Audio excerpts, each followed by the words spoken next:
G'day everyone, Duckville here bringing you some StarCraft 2 action. This is going to be from the Wings of Liberty, just in case there's a second one you weren't aware of.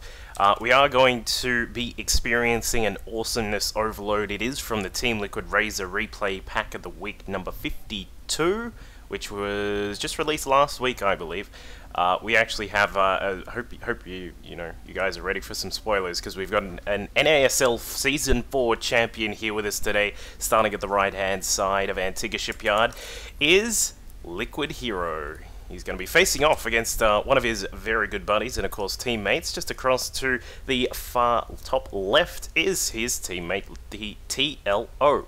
So we're going to see these guys fight out here. Apparently they're having a little discussion about their marital options looking forward in the future. Apparently TLO is not that interested in getting married to HerO. I don't know how I'd feel about that. Perhaps I actually would, because HerO is such a fantastic player. Of course, if you were watching NASL 4, you would have seen some of the brilliant plays from HerO. Apparently he says he's very pretty as well. I know many people would agree with that. And then TLO, again, with some very wise words, it's not only about being pretty. So already we're starting off with some very high caliber thoughts from TLO, the little one. Of course, he's going to be competing at Home Story Cup number 6, which is coming up, I think it's next week or something like that. Either way, it's the end of the year, pretty much the last sort of event in any sort of case. Of course, NASL, you could argue, was probably the last ending to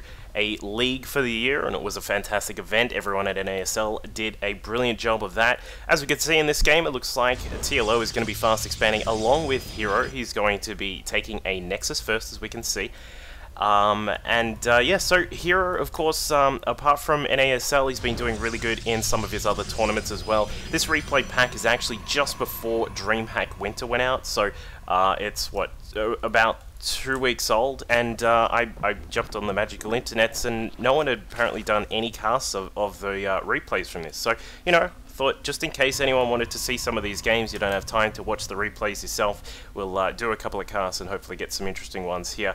HerO going to complete this little wall off just down at his natural. Of course, a lot of players will tend to sort of differ in the way they play this map. Sometimes you can come across and wall the big ramp just here and protect that area. Other players will just sort of use this much closer sort of position to protect their natural. So as we can see, HerO just scouting out what's going on. We'll find that the hatchery is there and has just popped up. You also did see that the spawning pool was complete. So TLO is going to have, he will have the options to break down any sort of early attacks that HerO might want to look towards. Of course, cannon rushing, a viable option on this map. There are a couple of places you can put down some pylons at the back, but normally you would have wanted to do it by now. This is a very late stage. Of course, that creep slowly making its way towards the back of the expansion, making that an impossible thing to do. The Lings of TLO, actually just having a quick look, now we can see that they didn't find the probe that was just down in the bottom right corner here, so we'll see if that actually has any effect on the game. Meanwhile, HerO just continuing to power on as you normally do with the Protoss in this kind of expansion, where you've got the Cyber coming up, one cannon just for the defense there, and then of course the gas starts coming in. You get ready for Warp Gate tech, and then you make your decisions based on that. But it looks like HerO may try and change things around. This is of course out of vision of the hatchery there. It doesn't get full vision, and even then it's not actually going to get full vision of the pylon, I don't think. But as we can see, TLO is still just continuing to drone up. He's up to 26 and he's got 5 more on the way. So we will see him just grab his gas now as well. Just 1 and 2 for the moment, not 3 and 4 at the natural. But HerO is going to put on some cannon pressure. The hatchery pops. Cannot see the pylon as we mentioned before, but we'll be able to see 4 cannons. So HerO is going to throw up the bit of an unfortunate situation here from TLO. Pretty much this base is going to die. There is really no way that is going to be saved. You may be able to salvage something from it. Of course, these couple of drones that will hatch may be able to escape. We'll have to keep an eye if they get out in time. One drone takes a couple of shots. That guy is on 1 health and he's very happy to still be alive. But HerO, what an absolutely brilliant move. Just brings along the probe and snipes down that drone. So Just back at home for HerO, continuing to get +1 weapon sentries on the way out. Of course, he doesn't have the gas, just the natural just yet, because he is going for this very heavy cannon sort of pressure at the third base. So TLO is being forced into a position. He's taken his third and fourth gas. I'm not sure if he normally would have wanted to do that, and he is also getting a lair extremely quickly. Of course, that's come even before the Roach Warren. So cannons do finish off the last of the hatchery down at the third base, and TLO salvages a couple of units. Of course, these few overlords that sprouted out from that base are being saved. A drone is also going to be on the way home, and TLO, well, he's stuck in this situation. Of course, Antigua Shipyard, still a map that a lot of people feel is very weird one to have on the map, because of course the fact that taking a fourth base normally means you're going to go for a gold base here in the middle, or you're going to have to get some very awkward sort of position across to the opposite sides of the map, and it can be quite difficult for a Zerg player to get that fourth. Now, when your sort of natural third, the base you would normally want to take here, has been usurped by these cannons, then you're also going to be in quite a lot of trouble, because how are you going to get a third base up without it being a little bit risky? So good to see that TLO has decided he's going to get some roaches out and a Nidus worm. So we're going to have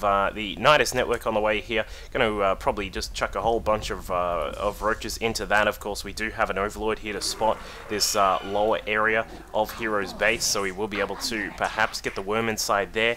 As a Zerg player, of course, if you're going to go for one of these sorts of plays, generally it's pretty much considered an all-in. However, from time to time, you may be able to catch off an opponent who is unawares. Of course, just looking from HerO's vision, he actually has no vision down here.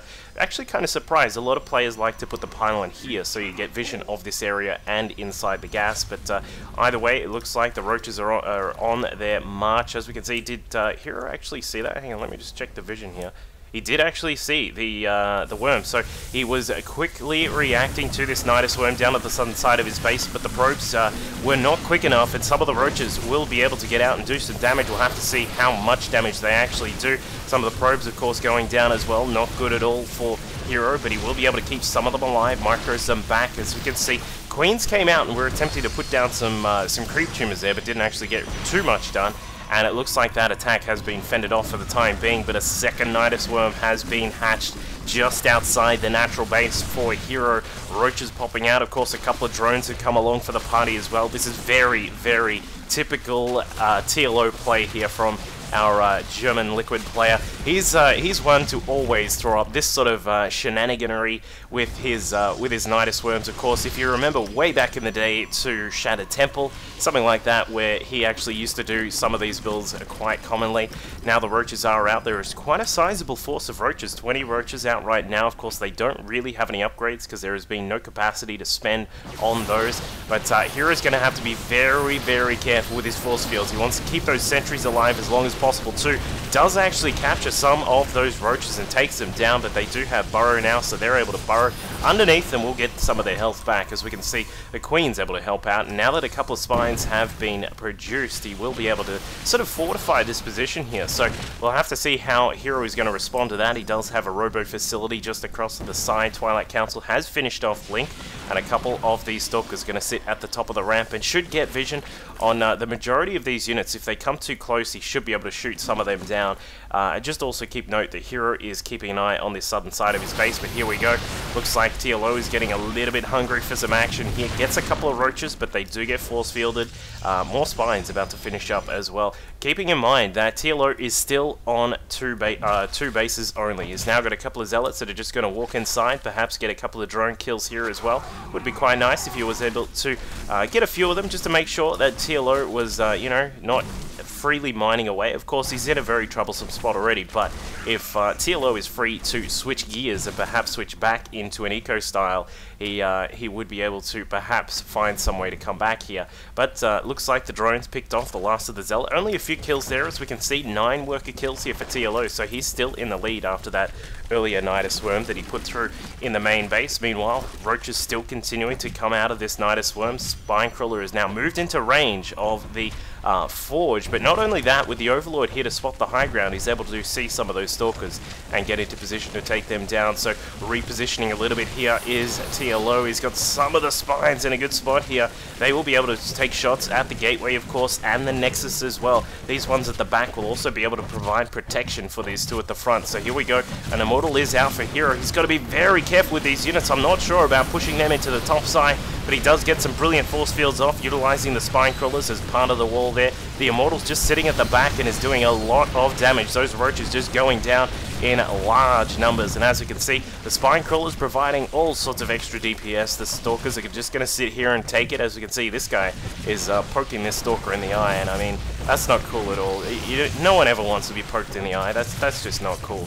So, as we can see, the response from HerO is going to be to get out a few Immortals. Of course, the Immortals providing extra damage against the Roaches and, of course, the Spine Crawlers. As we can see, an Infestor is also out from TLO, so he's transitioning into his sort of mid-game off of 2 bases. He's currently got a total of 44 drones, so it's not as if he's sitting on a fantastic economy. Meanwhile, for HerO, relatively speaking, he is looking pretty good. I mean, he's got 50 probes. He only has 1 gas down at the natural, and in fact, that one is about to die as well, I believe.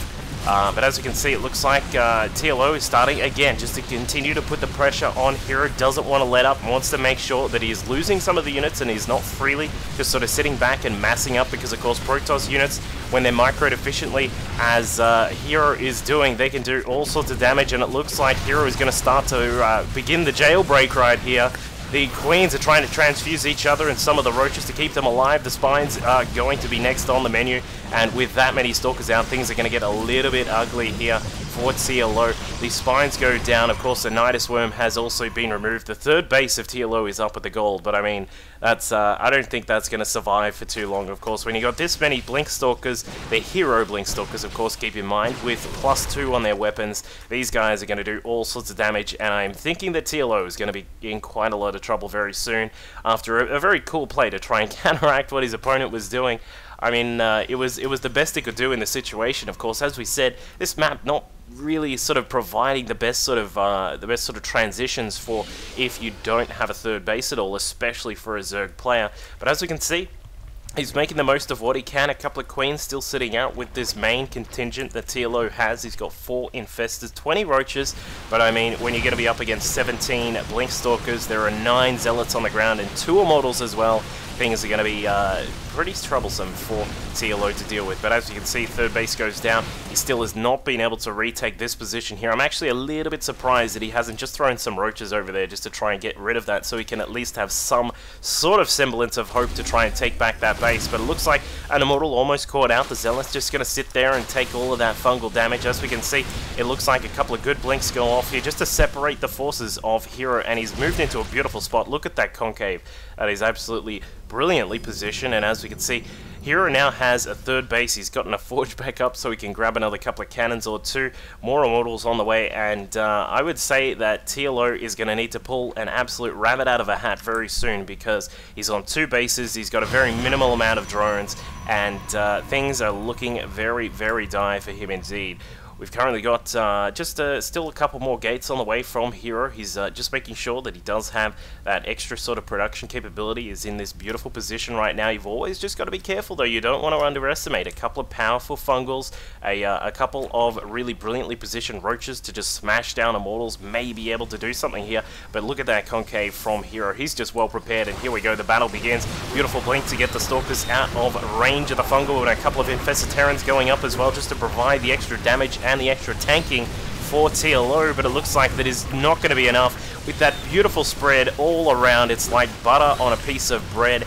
HerO is just absolutely all over the place, and a GG from TLO as he is taken down by his good buddy HerO. Of course, a fantastic little game there, just a friendly game on the ladder between these two, so I hope you enjoyed that one. Of course, there are more games in the Razor Team Liquid replay pack of the week, number 52, and of course you can catch more of those. I'll be putting some more of those up very soon. Cheers.